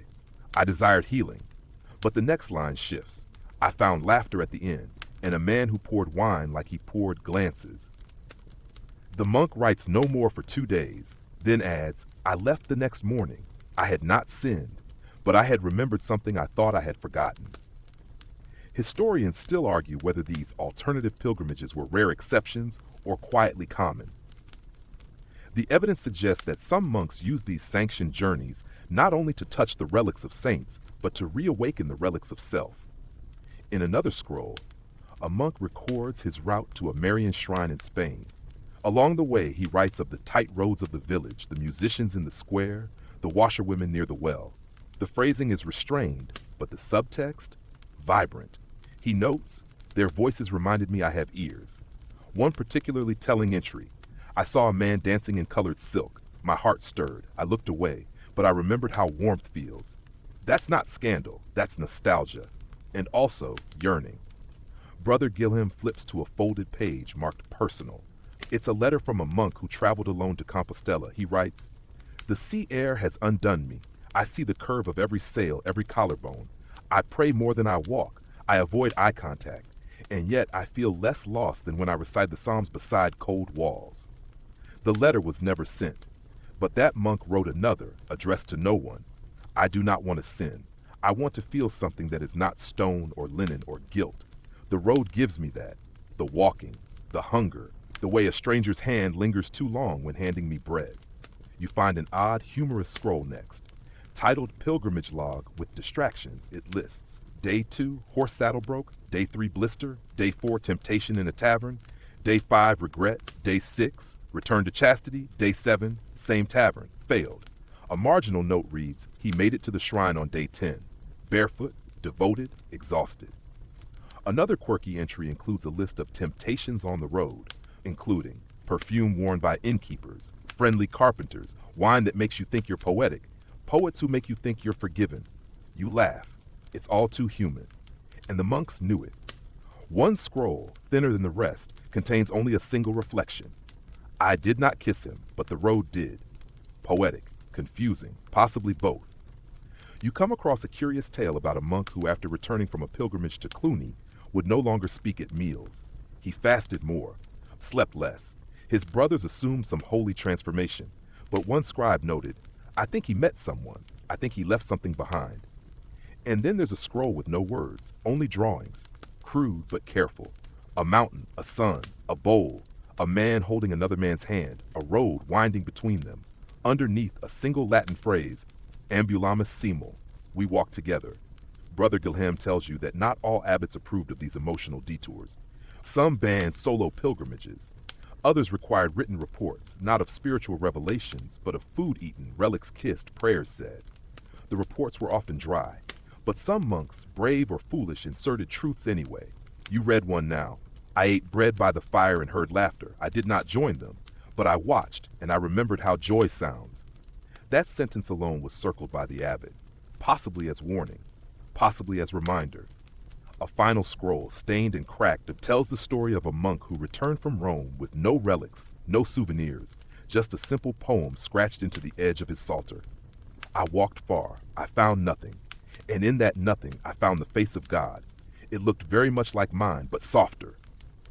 You sit quietly after that. Pilgrimage, you realize, was not escape, it was exposure, a space between rules where the world brushed up against the vow, where monks remembered they had hands, mouths, eyes, and sometimes hearts that still wandered. Not every monk strayed, but every monk felt the pull of road, of touch, of warmth, and many came back not with scandal, but with stories too delicate to tell except in margins or in steps. The sky is violet now, twilight draped across the abbey like a soft woolen shawl. Lanterns flicker to life one by one, and the evening silence begins to hum with the low murmur of Compline chants echoing from the chapel. But you and Brother Gilham are back in the scriptorium, seated beside a stack of weary parchment that smells faintly of old beeswax and candle ash. This, Gilham says, brushing dust from the top scroll, is where things get distractible. You raise an eyebrow. Scribes, he says, grinning. Even the most pious among them had moments when their quills wandered where their minds shouldn't have. This scroll is not a confession. It's not a letter. It's a copy of St. Jerome's commentary on the Psalms. At least that's what it starts as. But halfway down the column, the scribe's notes begin to drift. He's supposed to be translating, "The Lord is my shepherd." Instead, in the margin, he writes, "Brother Luke laughed today. He has a dimple." And just like that, you're in the world of cloistered copyists with wandering minds. This section of the archive is rich with marginalia, those whispered side comments, doodles, or distracted thoughts that monks inked into the edges of holy texts when their focus faltered. Not every scribble is salacious, but many are, suggestive, and all are very human. One scribe, copying a sermon on chastity, pauses to write, "Brother Henry's voice is low today. I miss the way he sang the Gloria." In a gloss on a homily against vanity, another writes simply, "He looked at me. I looked away. But I remembered." These aren't sins. These are sighs. Historians still argue whether this marginalia was a form of resistance, subconscious journaling, or simply the result of too many hours hunched over goatskin parchment with nothing but ink, candlelight, and proximity to a very attractive choir director. But it wasn't just words. Some monks drew. One scroll has little sketches of eyes, half-lidded, long-lashed, curiously expressive. The page was supposed to be a genealogy of Old Testament kings. Instead, the scribe added 7 variations of what appears to be the same eye. The caption, "The one who sees me, God I mean mostly."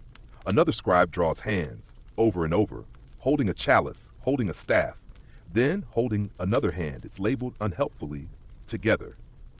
You find a page from a monastic commentary on Genesis. In the margin, "I would like to walk with him in the garden, not Eden, just ours." Brother Gillum smirks. The margins were where the soul leaked out. One particularly strange entry, a line of Latin text about Abraham's journey, is interrupted by a very sleepy-looking dragon curled around the margin, its tail tucked beneath a monk's feet. The dragon says, "Stop looking at him." Beneath it, the monk replies, "I can't." A quirky note on a page about fasting reads, "Brother Thomas eats too fast, but smiles slow." You stumble across a list jotted at the back of a sermon, psalms to copy, ink to refill, pray for Aunt Agnes, do not stare at Brother Allard during morning stretch, think of clouds, not arms. Another page, otherwise clean, contains only this: "It is easier to copy the word than to ignore the body." Even in these small interjections, you sense the push and pull between obedience and attention, between duty and desire. The scribe sits in silence, but the ink tells you what he's really thinking. One scroll begins with an earnest attempt at copying a treatise on humility. By the second column, the monk has written, "He leaned over me to fix my candle. I smelled rosemary. I forgot Latin." Another, writing during Lent, notes, "I have fasted from bread, from meat, but not from memory, and it is memory that keeps me hungry." Not all marginalia was melancholy. Some monks had a sense of humor about their distracted states. One writes, "St. Jerome says to guard the senses. I am trying, but Brother Hugo just walked by, and my guard failed." Another mid-psalm draws a loaf of bread with eyes. Caption, "Abstinence has made me absurd." You find a curious drawing of 2 monks, stick figures technically, sitting under a tree. One has a heart above his head. The other is holding a book. The caption, he reads, "I feel." One final scroll seems like an ordinary copy of the Rule of St. Benedict until you flip to the back page. There in tiny, perfect Latin, "I have not broken my vow, but I have bent it softly, like a reed in wind." It's unsigned. You sit quietly, the candlelight dancing across the soft curves of the parchment. The monks who wrote these things didn't act on their desires, not always, but they wrote them. Or rather, they let them leak out. In doodles, in verses, in a scribbled phrase that never made it into the sermon but stayed etched in the margins, century after century. Brother Gilham leans back. The scriptorium was the one place we couldn't lie. Not really. Our hands remembered what our mouths dared not say. You look down at the final page. One last marginal note. "He touched my shoulder when handing me ink. I wrote this instead of the Lord's name. Forgive me." But he didn't erase it. And neither will you. The stars have come out now, just barely. They twinkle above the cloister garden where lavender leans in moonlight, and every tile feels cool beneath your sandals. You and Brother Gillum are sitting beneath an archway, each with a mug of warm something, probably chamomile and nettle, definitely not wine, though it's tasting a bit too nice for a mere infusion. He sets a final scroll between you. Now, he says, we must talk about dreams. Not the grand visions of saints, nor the stern symbolic dreams that come with thunder and divine warnings. No, this scroll is smaller, more delicate, inked in looping, uncertain script. It's a dream journal, or rather, several, stitched together over decades. The monks didn't always admit it, but they wrote their dreams down, because sometimes sleep spoke truths the day couldn't contain. He reads like a poem. He stood in the orchard. His robe was blue. He reached out. I did not move, but I woke with my hand extended. There's no commentary, no name, just longing caught in half lines. Historians still debate whether these dreams were shared in confidence, confessed, or simply hidden in drawers beneath cassocks. But the repetition of certain motifs, touch, fruit, warmth, shadowed figures, suggests something deeper than coincidence, a quiet monastic undercurrent of yearning that had nowhere else to go. One monk dreams of a feast. Not of food, but of voices. I sat at a table. He spoke without words. I understood. I awoke, and the silence of mountains tasted hollow. Another dream. He washed my feet, then kissed them, then disappeared. It's a reversal of the passion, filtered through the lens of someone who spent years washing others without ever being touched. In another, a monk writes of walking into a garden with roses too red to be real, and a man in white offering him a fig.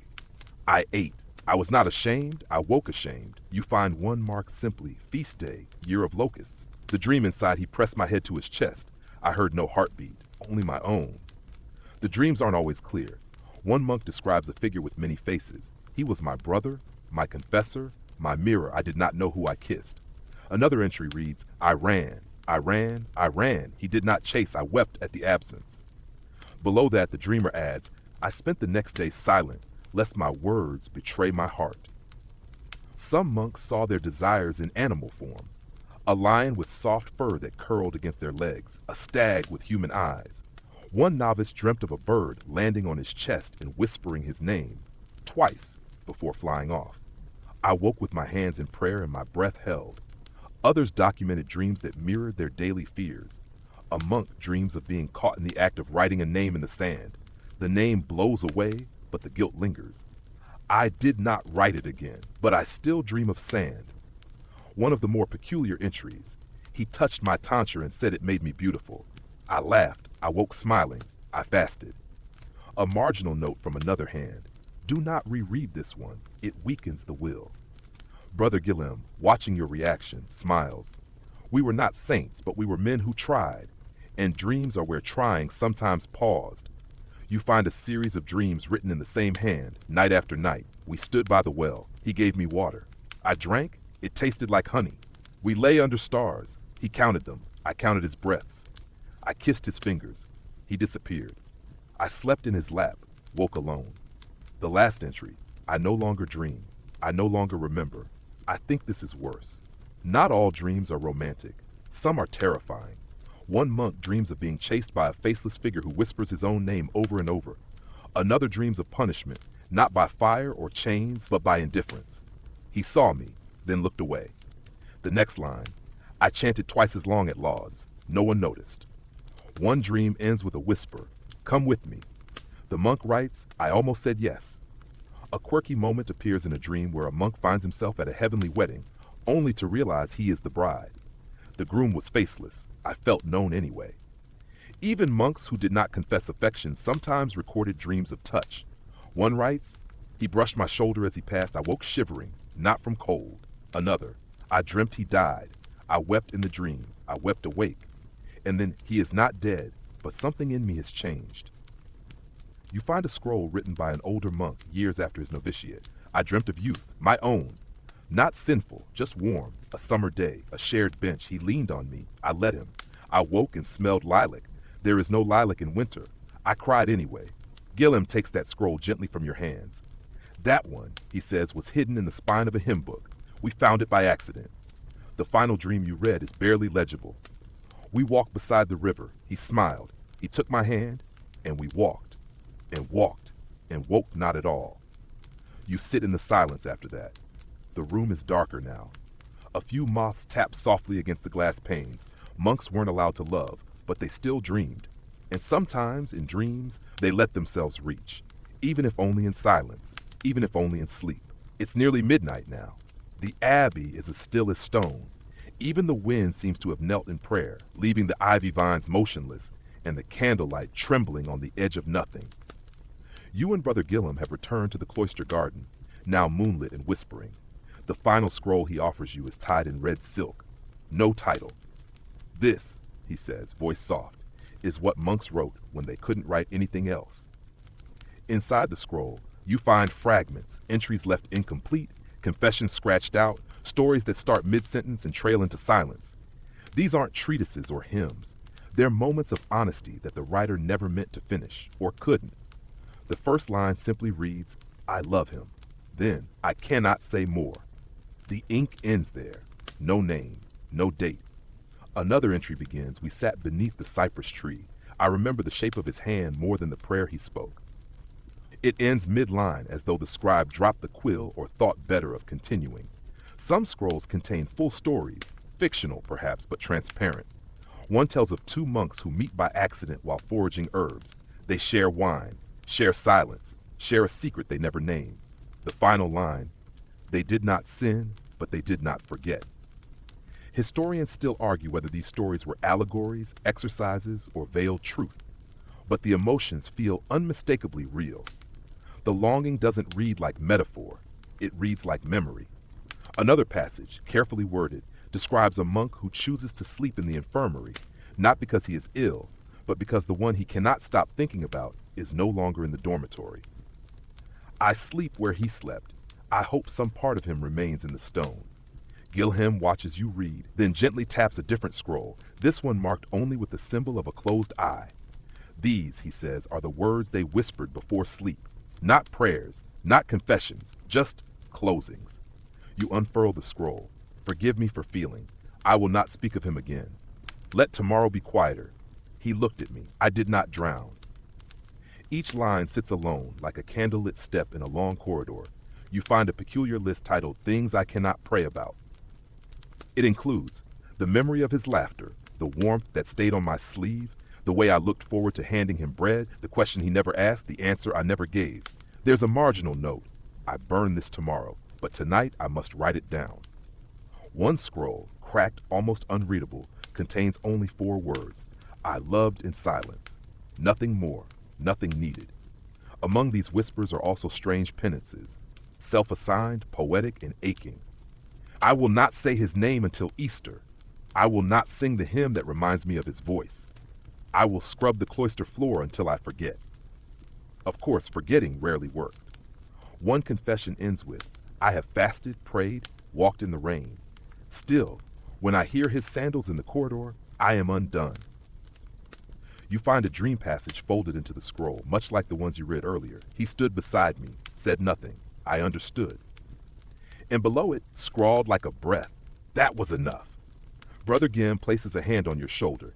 They didn't always fail, he says. Sometimes they just felt. That's the truth these final scrolls carry. Not scandal, not doctrine, just the quiet ache of men who tried, truly tried, to live within the vows they had taken, who found themselves in the presence of beauty and were not wicked, just overwhelmed, who loved gently or silently or without ever naming it. You read the last lines on the final parchment, a benediction of sorts. He is gone now, but I am still here, and I pray, not for forgetfulness, but for peace. You exhale. So does Gilham. The garden hums. A bell chimes softly in the distant chapel, calling no one in particular. The world feels suspended in this moment, as if every monk, every heart, every whispered name and unsent letter has gathered here, beneath the stars, beside the lavender, wrapped in memory. And with that, your journey through the silent longing of 12th century monastic life closes, not with scandal, but with softness, with pages inked by trembling hands, with men who dared to write the truth in the margins. And now, dear traveler of parchment and time, the abbey fades into moonlight. You sit still in the soft breath of the cloister garden. The scrolls are closed. The voices, so long silenced, have gently settled back into the stones. the rustling of robes, the sighs in the dark, the footsteps down candlelit halls. They quiet themselves now. You've heard them all. Let the echoes of their words soften into stillness. Let your breath slow with theirs. Imagine yourself beneath those stone arches, lying on a straw mattress in a long, silent dormitory. The scent of lavender from the garden lingers on your skin. Somewhere, a candle burns low. The air is cool but kind. You feel it on your fingers, on your cheek, behind your closed eyes. You remember one whispered line, "I loved in silence." You don't need to understand everything. You've simply listened. You've held space, and now you can let it go. The monastery is at rest. So are the hearts within it. Yours too, perhaps. Let your limbs grow heavy, as if weighted by linen and centuries. Let your thoughts drift like ink in water, slow, soft, without urgency. If a name returns, let it pass. If a story lingers, let it stay a little longer, then fade. You're safe here. There is nothing left to read, nothing left to remember. Just the soft hum of ancient prayer carried on midnight air written between the lines of what was never quite said. Breathe in, breathe out. And if, in sleep, you find yourself walking quiet cloisters with a figure beside you, familiar but unnamed, don't be afraid, just walk and rest.